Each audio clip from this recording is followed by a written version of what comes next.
Olá, meus irmãos, na paz do Senhor, tudo bem com vocês? Eu espero que vocês estejam bem, sim. Eu sou o pastor Heraldo e nós estamos aqui para mais um EBD em Foco.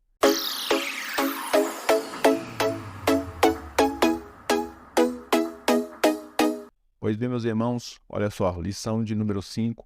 Nós vamos falar hoje sobre a necessidade da reconexão entre o ser humano e o Criador. Você que tem acompanhado aqui o nosso canal e é aluno assíduo, professor assíduo da Escola Bíblica, você vai perceber que a nossa lição ela está fazendo um processo gradativo, né, da narração de Gênesis. A gente já viu a inocência deles, a comunhão do homem com Deus, a gente já viu a queda deles através do pecado, a alienação, né, a lição passada falou sobre essa separação do homem com Deus, e agora na lição de número 5 nós vamos ver a necessidade que o homem então tem de se reconectar, de se ligar com o Senhor. Se você perceber aí essa expressão do próprio título da lição, eu já destaquei para a gente fazer essa reflexão que a palavra reconexão, se você olhar no dicionário, você vai encontrar o sinônimo dela, a palavra religar. E a palavra religare, do latim, é justamente o que significa para nós hoje a expressão religião. Então, a gente entende que o papel de toda religião é tentar ligar o homem a uma divindade, a um Deus. Então, independente de qual é a crença da pessoa, a religião dela vai fazer essa ligação entre ela, o devoto, e a sua divindade, o seu Deus, o Deus a qual ela acredita. Então, o papel da religião vai ser fazer essa conexão. Por que que os homens, então, desde os primórdios, desde a época da queda, vão começar a criar a religião, vão começar a inventar religiões, vão começar a se movimentar através de religiões? Por causa justamente disso que a lição vai tratar, que o homem tem a necessidade de estar conectado com Deus, de estar ligado a Deus, mas ele foi desligado, foi desconectado de Deus por causa do pecado. E aí nós vamos estudar como que vai se proceder essa reconexão, como que vai, a partir de quem, a partir de que princípios essa conexão vai voltar novamente e vai, de fato, consumar-se somente na pessoa de Cristo. Mas entre a queda e até Cristo, nós vamos ter um lapso temporal histórico que nós vamos aprender como que o homem vai se comportar para tentar voltar para Deus. E sempre nós vamos aprender que esse papel é sempre partindo de Deus, é sempre Deus que vai partir, a partir dele, trazer o homem de volta. E aí eu destaco aqui também, dentro da lição, se assim fosse para me dar essa dica, eu destacaria aqui a verdade aplicada, que diz assim, ó, ao longo das Escrituras, vemos Deus se revelando. Então, o importante aqui dessa lição é a gente frisar essa expressão, né? Deus se revelando ao homem. Sempre vai ser um passo de Deus em direção ao homem, porque o homem, uma vez que ele caiu, ele é incapaz de buscar a Deus. O homem é incapaz de voltar para Deus por si próprio. E agora nós vamos ver que Deus, através da história, vai se revelar ao homem, vai buscar o homem, vai buscar restaurar essa comunhão que o homem perdeu por causa do pecado. Ao longo das Escrituras, vemos Deus se revelando. Então, essa verdade aplicada eu colocaria num slide, colocaria numa lousa, no quadro branco, colocaria em algum lugar de destaque e destacaria dentro da verdade aplicada a expressão Deus se revelando e chamando o ser humano ao arrependimento, visando a restauração da comunhão com Ele. O texto de referência está lá em Gênesis 4, verso 1, verso 2, 25 e o 26, que diz, E conheceu Adão a Eva, sua mulher, e ela concebeu e teve a Caim, e disse, Alcancei do Senhor um varão. E teve mais a seu irmão Abel, e Abel foi pastor de ovelhas, e Caim lavrador da terra. E tornou Adão a conhecer a sua mulher, e ela teve um filho, e chamou o seu nome Sete, porque disse ela, Deus me deu outra semente em lugar de Abel, porquanto Caim o matou. E a Sete mesmo também nasceu um filho, e chamou o seu nome Enos. Então se começou a invocar o nome do Senhor. Então, vamos perceber que a partir de 7 é que o homem vai novamente voltar a invocar o nome do Senhor. Percebam bem que o Senhor visita a Eva, então sempre é uma ação de Deus, né? Deus por misericórdia, porque ele poderia ter cerrado a madre de Eva e ela nunca ter filhos. E ela simplesmente ia morrer Adão, ia morrer Eva e acabou a raça humana. Mas a misericórdia de Deus ali estava, né, sendo manifestada quando ela concebe. E através desse filho, o Sede, ele vai ter um filho chamado Enos. E através dessa nova geração é que eles vão começar a invocar o nome do Senhor. Como introdução, eu destaco aí, esta lição tem por objetivo mostrar que Deus não abandonou o homem. Deus não abandona o homem. Igual eu falei, o próprio ato de Eva conceber e ter à luz filhos depois da queda, isso é sinal da misericórdia de Deus. Mesmo depois de pecar, em toda a história do Antigo Testamento, vemos o desenvolvimento do plano divino para resgatar o ser humano e as diferentes respostas deste ao Criador. Então, sempre vai ser uma ação de Deus para com o homem. A gente não vai entrar nesses méritos aqui, porque não é o nosso papel aqui discutir esses assuntos. Mas você pode ter alunos que vão ventilar ali, fazer algumas perguntas, que aí não é o nosso papel de professor levantar esse tipo de assunto, que é um assunto polêmico, né? Mas eles poderão levantar que existem sim algumas denominações que são reformadas, que elas entendem que o homem, por ter pecado, ele se tornou incapaz, de fato, incapaz de se salvar, de ser salvo. Então, eles têm uma teoria de que o homem entrou num estado de depravação total. Então, a salvação só é possível para os eleitos, e por causa dos eleitos, Deus vai trazê-los, e digamos assim, eu uso essa expressão, na marra, né? Porque senão o homem não viria. Já a gente, na nossa teologia, a gente crê sim que o homem, ele recebeu de alguma forma uma depravação, e ele é incapaz de buscar a Deus. Mas nós cremos que ainda restou dentro do homem, nem que seja 1%, 2%, eu não posso dizer a quantidade, mas restou dentro do homem uma capacidade, mesmo que limitada, de uma vez que Deus o chama, dele responder a esse chamado de Deus de maneira voluntária, não de maneira forçada, digamos assim, né? Que Deus ele vai lançar o homem a esse convite e vai arrastar ele para perto de si. Eu não acredito que é assim, eu acredito que Deus lança o convite, o homem ouve a mensagem do Evangelho e ele ainda tem uma minúscula capacidade de decidir, né? Eu quero ir, eu não quero ir. Porque é somente através disso que eu creio que Deus vai julgar os homens. Se eu estou oferecendo uma salvação e você recusa essa salvação, obviamente que a partir da sua recusa eu vou te julgar.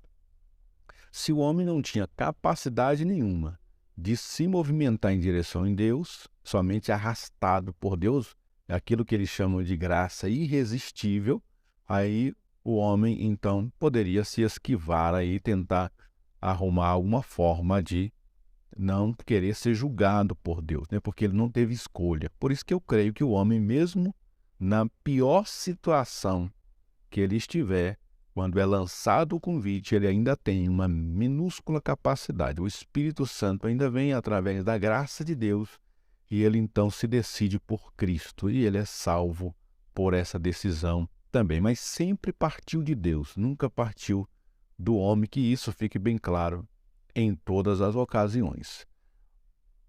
Em toda a história do Antigo Testamento, vemos o desenvolvimento do plano divino, ou seja, Deus tem um plano para resgatar o ser humano, tá?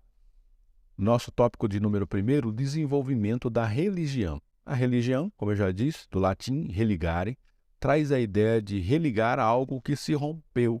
Então, a comunhão entre Deus e os homens foi rompida por causa do pecado, e aí entra o papel da religião. Da necessidade de Deus depois da queda, então a tentativa do homem em reatar seu relacionamento com Deus. E aí a gente vai ver no 1.1 que o acesso então foi negado. O homem vai perceber então que está com as portas fechadas para ele. Então daí vai começar esse processo de Deus ir atrás do homem, e através da religião ele vai ser reconectado ou religado a Deus. De todas as consequências do primeiro pecado do homem, a pior delas com certeza foi a ruptura da comunhão com Deus. O relacionamento foi rompido e a intimidade de antes se perdeu.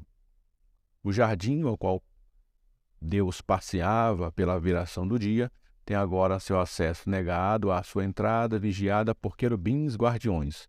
A mensagem é clara: o acesso a Deus não era mais livre. Mesmo assim, vemos ao longo da história da humanidade que o ser humano criado para Deus continuou procurando reconectar-se com o Criador. Aquela comunhão tão limpa, tão límpida, pura, né, que havia entre o homem e Deus, ela se rompeu, infelizmente.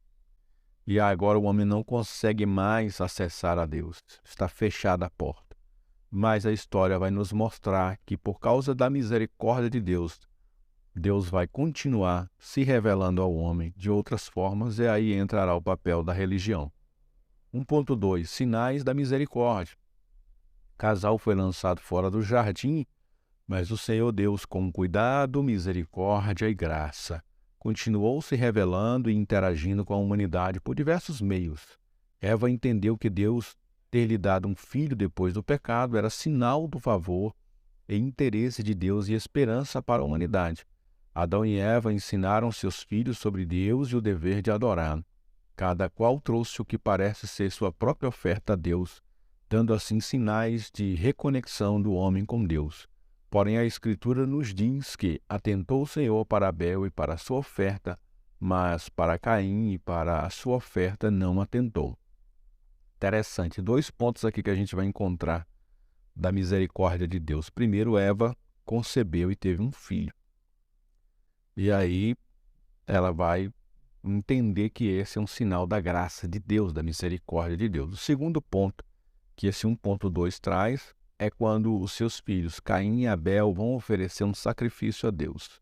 Se eles estão oferecendo um sacrifício a Deus, é porque eles foram ensinados por Adão e Eva que havia necessidade deles se aproximarem de Deus. E para que eles fossem aceitos por Deus, eles tinham que oferecer um sacrifício.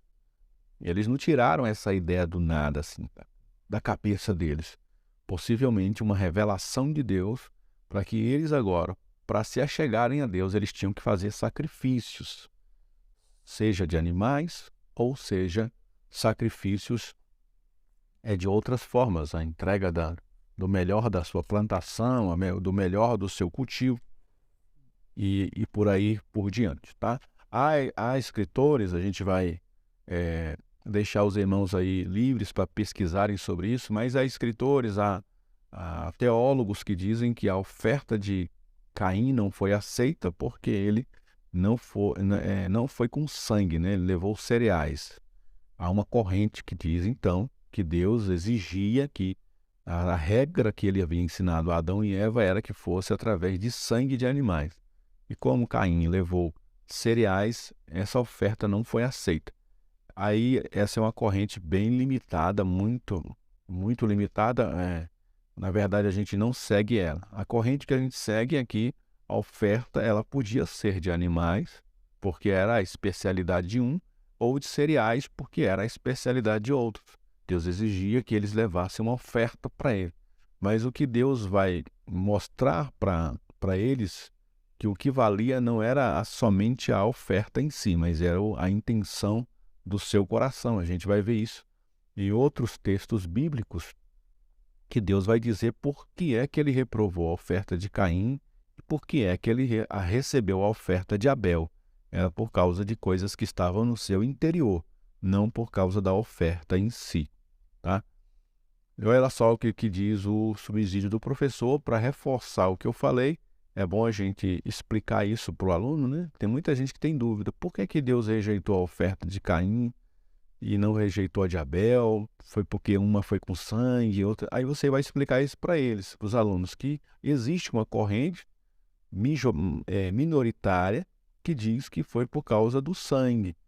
A oferta de Caim não tinha sangue, era de cereais, e Deus exigia que tivesse sangue, sacrifício de animais. Mas a corrente majoritária, ela diz que não era nesse sentido, era no sentido do coração, da intenção. A oferta de Caim foi rejeitada porque o seu coração estava corrompido.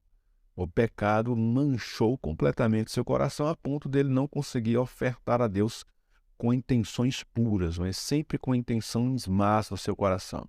Olha o que diz o subsídio do professor dessa lição. Para nos reconectarmos com Deus, não adianta simplesmente cumprir obrigações religiosas, né? Aí eu coloquei entre aspas, essa aspas aí foi o que acrescentei nessa lição. Toda religião tem as suas obrigações. Então, o fato de você cumprir as obrigações que a sua religião manda não quer dizer que você tem uma intenção pura. Você pode estar cumprindo, mas o seu coração está manchado. É necessário obedecer à vontade de Deus do jeito de Deus. Abel estava mais alinhado com o princípio divino. De qualquer forma, Hebreus 11:4 diz que, abre aspas, Abel ofereceu a Deus maior sacrifício do que Caim, pelo qual alcançou o testemunho de que era justo. Então, Caim era justo por quê? Abel era justo por quê? Porque a oferta foi com sangue? Não, era justo por uma coisa interior. Deus viu algo dentro dele que declarou ele justo. Sua oferta, porém, nos aponta para uma mais excelente, que é a de Cristo, o verdadeiro justo de Deus. Eu coloquei lá um asterisco, uma observação lá, para a gente não esquecer de falar isso para os nossos alunos, né? Com sangue ou sem sangue. Há uma corrente doutrinária minoritária que fala que foi por causa disso. E aí, essa daí eu não sigo essa orientação. Eu sigo a segunda, a questão da intenção. Foi por causa da intenção do coração dele. A gente até vai ver mais à frente que após ele fazer essa oferta e ser rejeitado por Deus, ele vai se revelar quem ele de fato era, né? E aí a gente entra no 1.3, é justamente isso. Porque a intenção dele era má, quando ele foi reprovado por Deus, agora ele vai se manifestar o que estava interiormente no seu coração. E diz assim, um amor por Deus, através da oferta, ele oferta por amor a Deus, mas ao mesmo tempo, logo após, ele vai se revelar que ele não amava o seu próximo. Isso é uma incoerência imperdoável em qualquer religião, tá? A devoção de Caim por Deus se mostrou meramente religiosa, no fato de que o ato de adoração se tornou um motivo para um ato de crueldade ao seu próximo. Como o coração de Caim mudou tão rapidamente? Na verdade, não mudou. Então, olha só, eu destaquei essa expressão. Como o coração de Caim mudou tão rapidamente? Então, na verdade, o coração dele não mudou. Ele já estava oferecendo uma oferta em que ele desejava alcançar algo, estava o seu coração corrompido, cheio de ódio, cheio de mácula, cheio de dolo. Por isso a oferta dele foi rejeitada. E quando Deus o reprova, rejeita a oferta dele, aquilo que já estava dentro manifesta-se para fora. O amor verdadeiro por Deus necessariamente estabelece em nós um amor pelo próximo.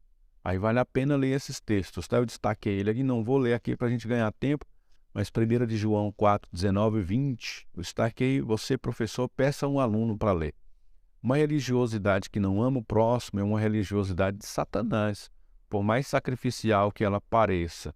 1 de João 3,12, também eu destaco esse versículo, tá? Vale a pena você pedir um aluno para abrir e ler também, porque faz parte do contexto aqui. Quando fazemos da nossa adoração uma forma de sermos aceitos por Deus, nos desligamos do Evangelho de Cristo, que é o que nos torna aceitos por Deus. Gálatas 5:4, também vale a pena ler esse texto com a turma aí, tá?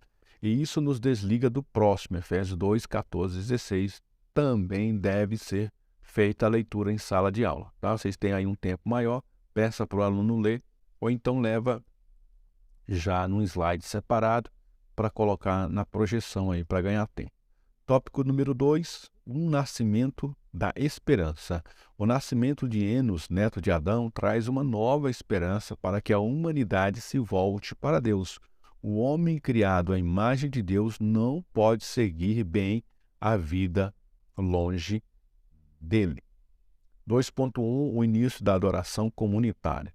Como Caim matou Abel e passou a viver a vida fugindo de Deus, Deus dá a Adão outro filho chamado Sete.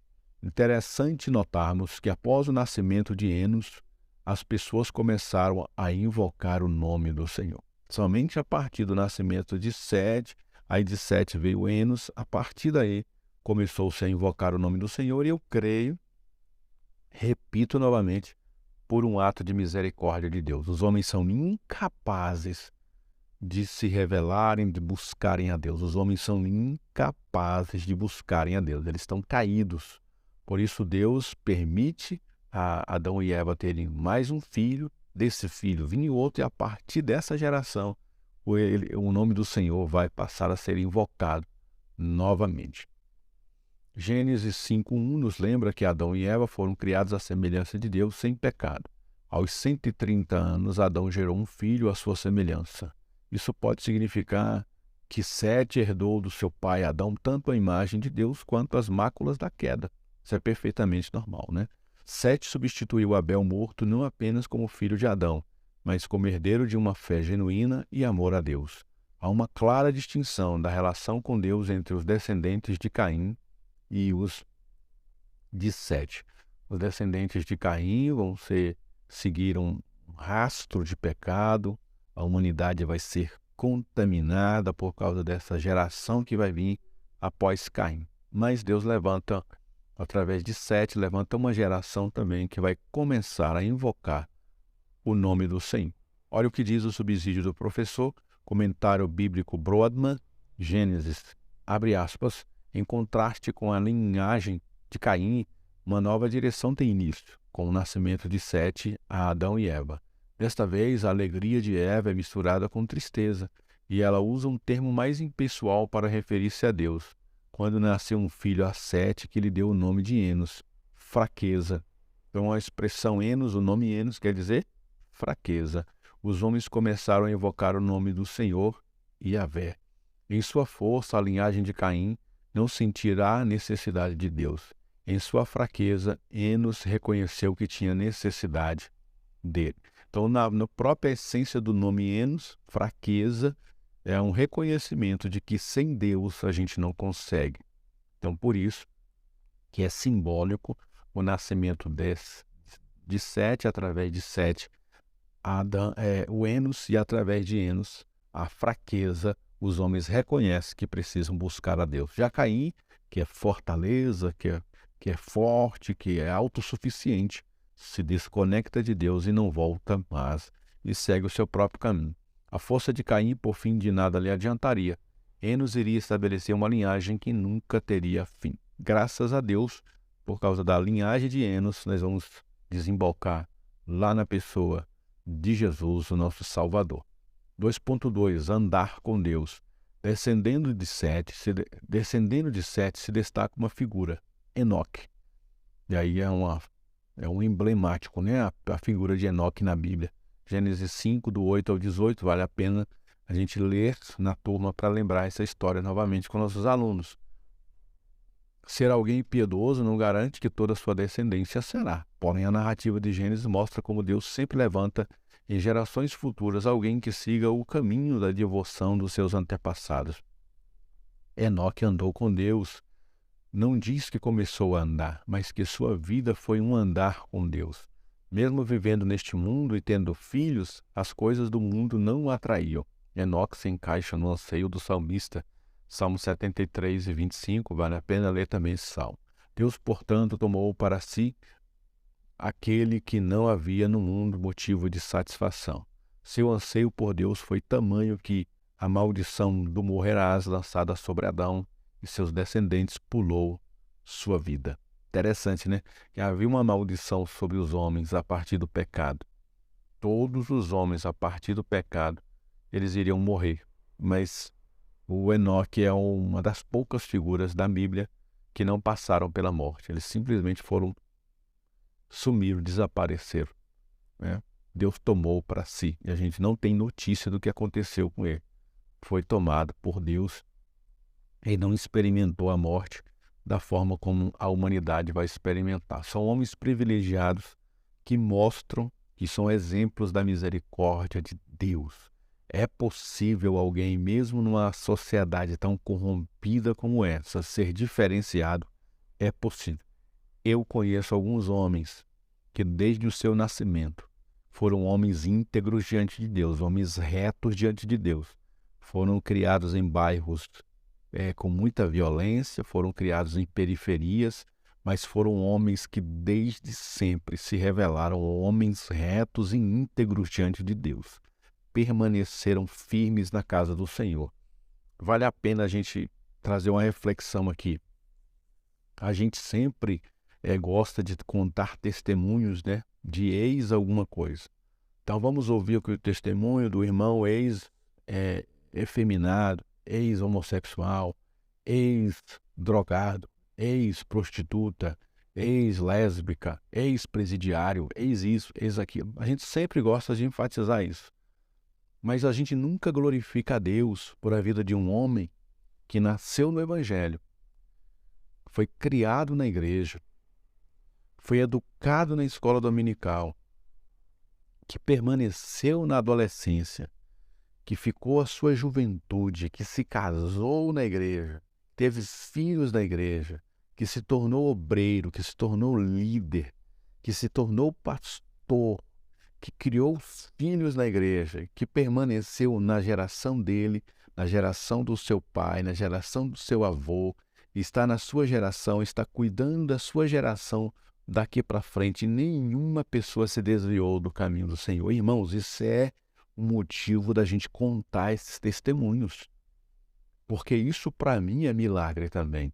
Um homem nascer no Evangelho, ser criado no Evangelho, diante de uma sociedade tão corrompida e não se desviar do Evangelho, é para glorificar a Deus um testemunho como esse. Mas infelizmente a gente gosta só de olhar para aqueles que são ex alguma coisa. E graças a Deus, porque Deus salva mesmo essas pessoas.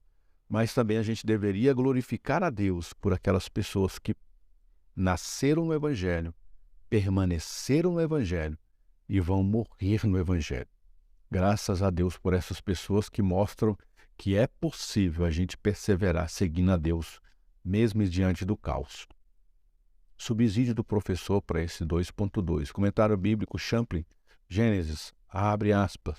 O propósito da genealogia do capítulo de Gênesis é expor diante de nós a linhagem piedosa de Sete, em contraste com a linhagem de Caim. Ambas as linhagens descendem de Adão, a linhagem piedosa e a linhagem ímpia. Da linhagem piedosa viria o povo de Israel e o Cristo. A outra linhagem produziria uma sociedade pecaminosa.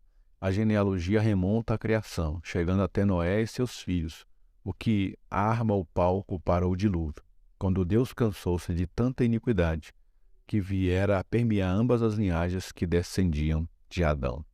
Que linda esse comentário do Champlin aqui, de que o pecado ele atingiu tanto a linhagem que viria de Caim como a linhagem que viria de Sete e seguindo para a sua descendência até desembocar em Noé. O pecado atingiu ambos, maculou a ambos, mas Deus preservou a linhagem de Sete. Deus preserva essa linhagem que vai ser a da descendência de Noé e que dessa descendência vai surgir Abraão, Isaque, Jacó, Israel, e de Israel vai vir o Messias, o Salvador. Graças a Deus, porque Deus tem um plano, irmãos. Nada disso aqui é por acaso, nada aqui é aleatório, tudo tem um propósito de Deus. 2.3, tempo de renovação. Enoque, antes de ser tomado para Deus, gerou o avô daquele que seria usado por Deus para preservar a humanidade da completa extinção, Noé. Interessante, né? Que o Enoque vai ser o avô do Noé, e através de Noé, Deus vai preservar a raça humana. Todos os outros vão ser destruídos com o dilúvio, mas através dessa geração, o plano de Deus vai dar continuidade. Nos tempos de Noé, o quadro da humanidade só piorava. Gênesis 6:5, né? Vale a pena ler com a turma. Sempre que eu destacar um versículo é porque vale a pena lermos com a turma aí. Temos uma sociedade que poderia ser dividida entre filhos dos homens, linhagem ímpia de Caim, e filhos de Deus, linhagem piedosa de Sete. Gênesis 6, 1 ao 3. Porém, esta última começa a se misturar com a primeira, multiplicando assim o mundo a impiedade. Lameque profetiza que o nascimento de seu filho Noé traria consolo à terra, amaldiçoada em Adão. O consolo pode significar a destruição das cidades, ou um dilúvio, trazendo consolo ao solo, como a própria limitação da maldade, mas com o encurtamento da vida após o dilúvio. Então Deus, através de Noé, vai preservar a raça humana, né, dessa corrupção que se generalizou. Ele vai sacramentar, vai sobrar apenas 8 pessoas, e a partir delas os homens vão começar a seguir o seu caminho novamente. O pecado sempre vai estar lastreado na raça humana, mas Deus interveio aqui para poder dar um basta naquela geração que estava por demais corrompida, né? Então ele renovou toda a humanidade ali, a linhagem ímpia de Caim, que influenciou, maculou a linhagem de Sete, de Enos, e isso virou uma mistura, mas Deus preserva um núcleo, que é a família de Noé, e através dessa família vai se começar tudo de novo. Graças a Deus. E aí a gente chega aqui no tópico de número 3, um novo começo com Deus. A tentativa do homem se religar a Deus não pode ser bem sucedida sem que antes haja uma iniciativa divina. Deus mesmo precisa prover os caminhos de volta para ele. O homem precisa ser ligado a Deus, precisa. Mas o caminho em que vai levar o homem a Deus vai ser colocado pelo próprio Deus. Deus estabelecerá qual vai ser o modelo de adoração, qual vai ser o modelo de religar o homem a Deus, e qual vai ser no futuro aquele que viria para, de uma vez por todas, destruir o pecado na raça humana e estabelecer a comunhão definitiva do homem com Deus, que seria o seu Filho Jesus. E que através do seu sangue, através do seu sacrifício, os homens seriam religados definitivamente a Deus. 3.1. As marteladas da longanimidade divina. Enquanto toda a humanidade se desviava de Deus e se entregava à impiedade, Noé seguiu os caminhos do seu avô Enoque e andava com Deus. Ele não foi tomado para Deus como foi Enoque, mas foi preservado por Deus do dilúvio junto com a sua família. Noé foi a única voz sensata no mundo perdido e cego pelo pecado. Foi considerado pregador da justiça de Deus, não em uma civilização injusta, mas em um mundo de injustiça, 2 de Pedro 2,5. O longo tempo da construção da arca, unido às marteladas de Noé nas madeiras da arca, consistiam em uma pregação da longanimidade de Deus em dar aos homens a chance de se arrependerem. 1 de Pedro 3,20. Ainda assim não creram nele. Interessante. 120 anos é a duração de uma vida naquela época, aproximadamente 130, 150 anos. Um homem durava esse período de tempo após o dilúvio. Eles já não viviam mais 900, 800 anos, como era antes do dilúvio. A idade deles foi reduzida a 120, 130 anos. Então um homem nasceu ali quando Noé começou a construir a arca, nasceu uma pessoa. Noé, 120 anos depois, estava terminando a arca. Olha o tempo que essa pessoa teve para ver aquilo, se arrepender e buscar Noé e falar: Noé, me explica melhor como vai ser isso. E eu estou preocupado com a minha vida, eu estou preocupado. Como que você me orienta? E Noé teria orientado aquela pessoa. Então Noé, durante 120 anos, mostrou a longanimidade de Deus. Mas, infelizmente, à exceção de Noé e sua família, toda aquela geração se perdeu. Mesmo assim, Deus demonstrou que havia uma chance para eles, mas eles preferiram recusar aquele convite, né? Subsídio do professor. Vale a pena também você pedir um aluno para ler esse comentário aí do Novo Testamento, do Simon Kistemaker. Quando Deus esperou pacientemente, uma tradução literal dessa parte do versículo é quando a paciência de Deus continuava aguardando. Ou seja, a longanimidade de Deus durou 120 anos antes que ele destruísse a humanidade, exceto por 8 pessoas com o dilúvio. A construção da frase traduzida como Deus esperou pacientemente enfatiza a leniência de Deus antes de executar sua sentença sobre a raça humana. Comparar com Gênesis 6:3. Desde o tempo de Adão até o dia em que Noé entrou na arca, Deus exercitou sua paciência. Então os homens tiveram tempo para se arrepender, tempo para se curvar diante de Deus, tempo para mudarem essa situação, mas não se arrependeram. Deus sabia disso, sabia. Mesmo sabendo disso, Deus exerceu a misericórdia.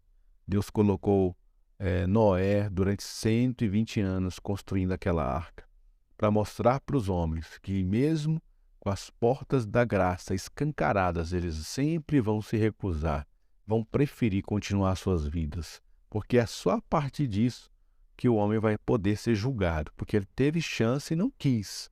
A gente só é julgado, mesmo que nós sendo pecadores. Mesmo assim, pela misericórdia de Deus, ele permite a salvação. E a partir da nossa recusa a essa salvação, Deus vai julgar os homens. 3.2. Adoração após o dilúvio. Após o dilúvio que limpou a terra, de Sem, um dos filhos de Noé, descendeu a linhagem abençoada e piedosa. Após baixarem as águas do dilúvio, Noé levanta um altar ao Senhor e sacrifica animais limpos em holocaustos. Vemos aqui não apenas uma manifestação de gratidão pelo livramento, mas também a necessidade do homem de reconexão com Deus. O perfume da gratidão de Noé agradou a Deus a ponto de ele fazer uma aliança com Noé e prometer não mais destruir a terra com águas. Mas isso não parou o caudal do pecado. A intemperança de Noé e imprudência e indiscrição de seu filho Cã dividiu o destino das 3 civilizações pós-diluvianas. Interessante, né? Eu sempre, quando eu leio esse texto de Noé saindo da arca com a sua família, a gente percebe o tanto que o pecado ele é uma coisa terrível, né? Eles passaram ali 120 anos construindo, Deus mata toda a humanidade e então preserva somente essa família. E após eles descerem da arca e fazendo um sacrifício a Deus, já naquele momento eles pecam contra Deus. É interessante demais como que o coração do homem é ruim, é mau. Sempre o coração do homem vai ser mau. Até o dia, irmãos, em que Deus transformar esse corpo corruptível em um corpo incorruptível. Você nunca duvide do que um homem é capaz. Nunca se escandalize de alguém que está hoje na TV, hoje nos púlpitos, hoje pregando. Você saberá de histórias dele amanhã, você falará, nossa, mas esse pastor, não acredito. Nossa, mas essa irmã, não acredito. Nossa, mas aquela cantora, meu Deus, eu não acredito. Pois acredite, os homens estão caídos, estão precisando da misericórdia de Deus. É até o dia em que Jesus restaurar esse corpo, a gente está sujeito a todas as adversidades do pecado.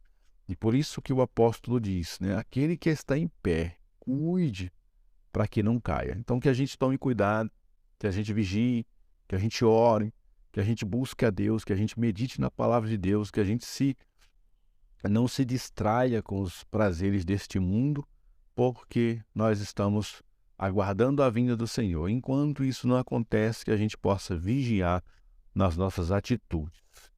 Glórias, pois ao nome do Senhor. 3.3, a fé como um novo caminho para Deus. De Noé nasceu Sem, e de Sem descendeu a grande patriarca Abraão. O nascimento de Abraão marcaria um novo rumo para a relação do homem com Deus. As maiores bênçãos prometidas à humanidade seriam dadas a Abraão. A esperança se renova porque finalmente uma nação e não apenas alguns indivíduos seriam reconectados à comunhão com Deus por meio de suas promessas e caminhos. Abraão, séculos depois, seria identificado como o pai de todos os que creem. Deus se revelou a Abraão, o chamou, deu-lhe ordens e promessas. Abraão creu e obedeceu. Um verdadeiro exemplo para nós hoje. Mas o justo viverá da fé. Fé não apenas no momento da conversão, mas fé em todo o tempo ao longo da jornada, assim como foi com Abraão. Deus é fiel à sua palavra e cumprirá seus propósitos. Aí Deus começará agora, por meio dessa geração que vai surgir a partir de Abraão, Deus vai começar a preparar um povo para ser exemplo para ele.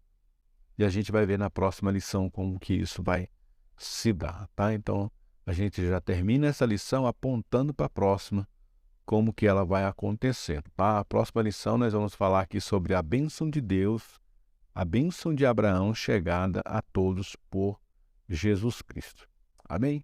Mas concluindo aqui essa lição de número 5, a religião é a tentativa do homem de aproximar-se de Deus. A redenção é a iniciativa de Deus em trazer o homem novamente para um relacionamento consigo. Então, o homem tem necessidade de Deus, ele criará religiões. Deus, ele vai reconciliar o homem consigo e através da redenção é que ele vai fazer isso. Ele vai redimir os homens. Deus pode redimir os homens. Os homens vão tentar, através da religião, se aproximar de Deus de alguma forma. Mas Deus, através da redenção, vai lá e busca o homem para si. Glórias, pois, ao nome do Senhor. Tá aí os nossos recursos que a gente deixa disponíveis para você usar, ebdpanorama.com, para você pegar os slides. Você também pode tirar os slides do site revistaebd.com. Tira também slides, se você gostar de um ou de outro, fique a seu critério. E também, se você quiser os slides que eu usei nessa lição, você manda um oi lá para mim no heraldeiras@gmail.com, que eu te envio aí essa lição para você usar aí na sua igreja, tá?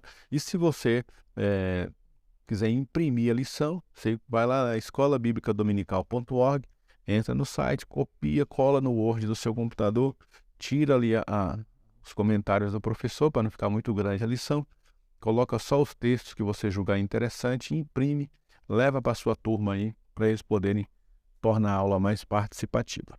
Ok, gente boa? Deus abençoe a todos. Continue acompanhando o nosso canal. A gente vai continuar lançando, além do comentário dessa lição dos adultos, a gente vai sempre lançar um vídeo aqui com algumas dicas para você que é superintendente, para você que é professor de escola dominical. Tá bom? Compartilhe aí nos grupos da escola dominical da sua igreja esse canal, para que a gente continue crescendo aqui, sendo assim um canal de Deus para a sua vida, tá? Vamos fazer o seguinte: você ora por mim, eu oro por você. E assim nós continuaremos vencendo o pecado que se alastra na humanidade. Glórias ao nome do Senhor Jesus e até a próxima, se Deus nos permitir. Deus abençoe.